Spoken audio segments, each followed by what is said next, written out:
जय हिंद।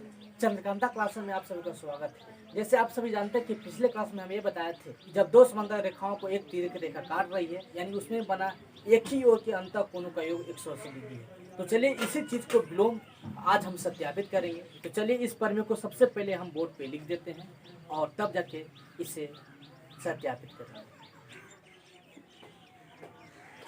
आप यहाँ ध्यान देंगे, यदि एक तिर्यक रेखा दो रेखाओं को इस प्रकार काटे कि एक ही ओर के अंतः कोणों का योग 180 डिग्री हो, तो सिद्ध करें कि वे दोनों रेखाएं समानांतर रेखाएं होगी। चले इस कथन को एक फिगर द्वारा हम सत्यापित करेंगे। तो चलिए सबसे पहले फिगर को समझाते हैं।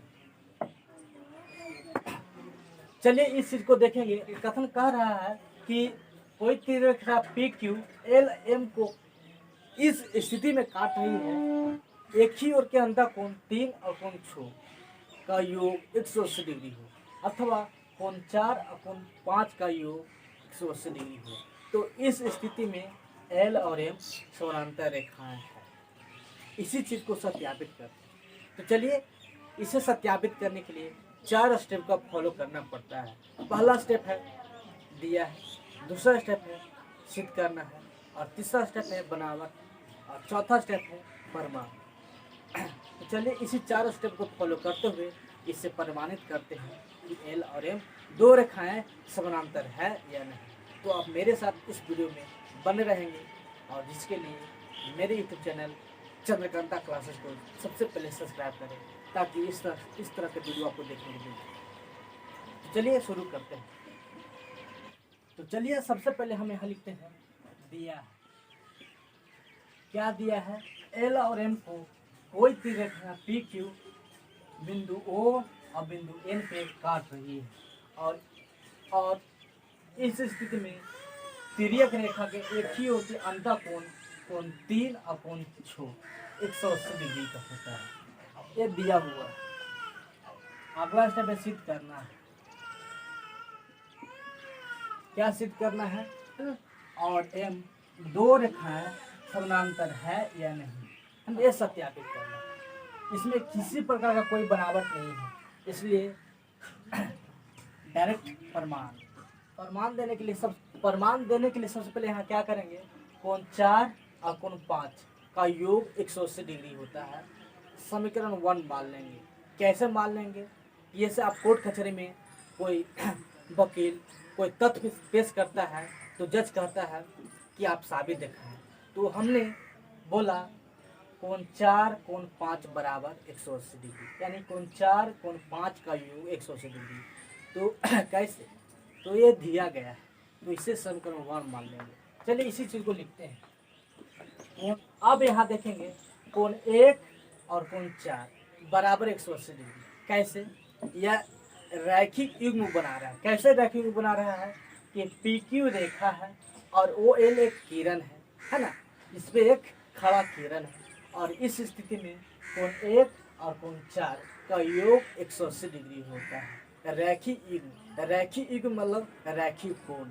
रैखिक कोण मतलब क्या होगा? कि वैसी दो रेखाएं है ना, जिसका योगफल 180 डिग्री है, यानी कोण 1 और कोण 4 बराबर 180 डिग्री। जैसे यहाँ लिखते हैं कोण 1 प्लस कोण, इससे समीकरण 2 मान लिया।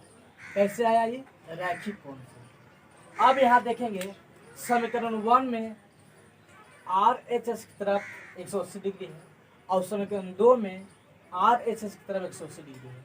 तो इस स्थिति में समीकरण 1 और समीकरण 2 को तुलना करने पर यहाँ लिखते हैं, क्योंकि तो एल एच एस बराबर आर एच एस, यानी आप इस स्थिति को देखेंगे आर एच एस की तरफ बराबर है, तो इसका मतलब यह हुआ कि एल एच एस की तरफ बराबर हो गया, यानी ए बराबर ए हो जाएगा। तो हाँ वही हम यहाँ लिख दें कोण 4 प्लस कोण 5, कोण 4 प्लस कोण 5 बराबर कोण 1 प्लस कोण 4, कोण 1 प्लस कोण 4। इसमें अब क्या देख रहे होंगे? कोण 4 और कोण 4 कर जाएगा, क्या बचेगा? कोण 5 बराबर कोण 1, या कोण 1 बराबर कोण 5। चूंकि कोण 1 बराबर कोण 5 यह संगत कोण का युग्म बना रहा है, और जब कोई संगत कोण का युग्म बनाएगा तो इसका मतलब यह हुआ कि वह दोनों रेखाएं यानी एल और एम समानांतर होगी। यानी समानांतर रेखा साबित करने के लिए तीन चीज आवश्यक होता है। पहला, संगत कोण का युग्म बराबर कर दीजिए तो एल और एम समानांतर हो जाएगी, अथवा एकांतर कोण बराबर कर दीजिए तो एल और एम समांतर हो जाएगी, अथवा एक ही ओर के अंत कोणों का योग यानी कोण 4 और कोण 5 का जोड़ 180 कर दीजिए तो एल और एम समांतर हो जाएगी। तीन कंडीशन में कोई एक कंडीशन अप्लाई होगा तभी जाकर एल और एम समांतर होगी। तो इस स्थिति में एल और एम समांतर करने के लिए कोण 1 कोण 5 कोण 1 1 5 यानी संगत कोण का युग्म बराबर हो रहा है। तो इस स्थिति में एल और एम समांतर होगी। तो यहाँ लिखते हैं कोण 1 बराबर कोण 5 या संगत कोण का युग्म, और संगत कोण बराबर होती है, इस कारण एल और एम समांतर होगी, इसलिए एल समांतर एम।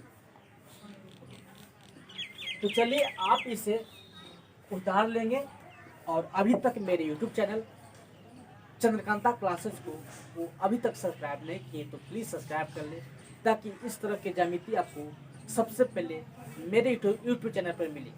और जितने भी समांतर रेखाएं से संबंधित जितने भी प्रश्न बनेंगे उससे पार्ट बाय पार्ट लेकर आएंगे, और इसके आगे हम त्रिभुज की ओर चलेंगे। और तब तक के लिए